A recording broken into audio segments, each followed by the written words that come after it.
Hello everybody, thanks for tuning in. My name is Mike MD, and today we're going to be talking about our extended vehicle warranties, a scam. Now, the kind of warranty we're talking about today is not the kind that comes with your brand new car from the dealership. This is the kind of warranty that you buy separately after you purchase your used car. And sometimes they'll offer it at the dealership for you. The best thing to do is go online and type in the top 5 or top 10 best extended vehicle warranties for you, and purchase one of those, and make sure either the dealership has one of those or you can call and purchase it yourself. It's not a big deal. So the kind of warranty that this is it covers basically drivetrain on your car, components that make your car go, such as engine, transmission, and other mechanical components like that. They don't cover maintenance items usually, or electrical things, or plastic things, or rubber things. It's mechanical things.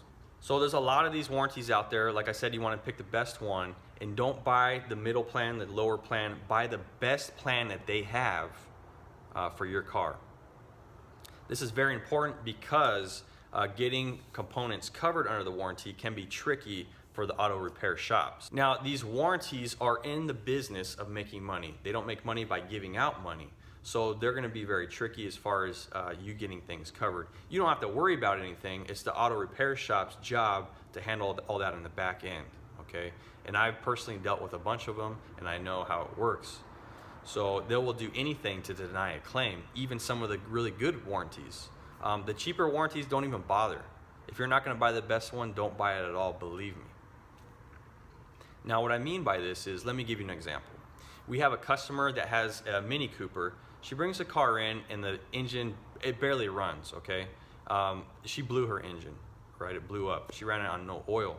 So we ask for authorization to tear down and inspect part of the engine to see the extent of the damage. So she basically needs a whole engine, and we can't save it, and it's not worth rebuilding, okay? So she authorized that money hoping that her warranty is gonna cover all this, okay? And the poor lady had no money. She's going to college, and she just didn't have anything, okay? But she was hoping. So no problem. Her warranty covers those components. It covers the engine. It covers everything that was wrong. Well, here's the tricky part. So they sent an inspector out to check out the damage, and he says, yeah, everything looks great. We covered this engine, except I want to know one thing. What was the cause of the failure of the engine?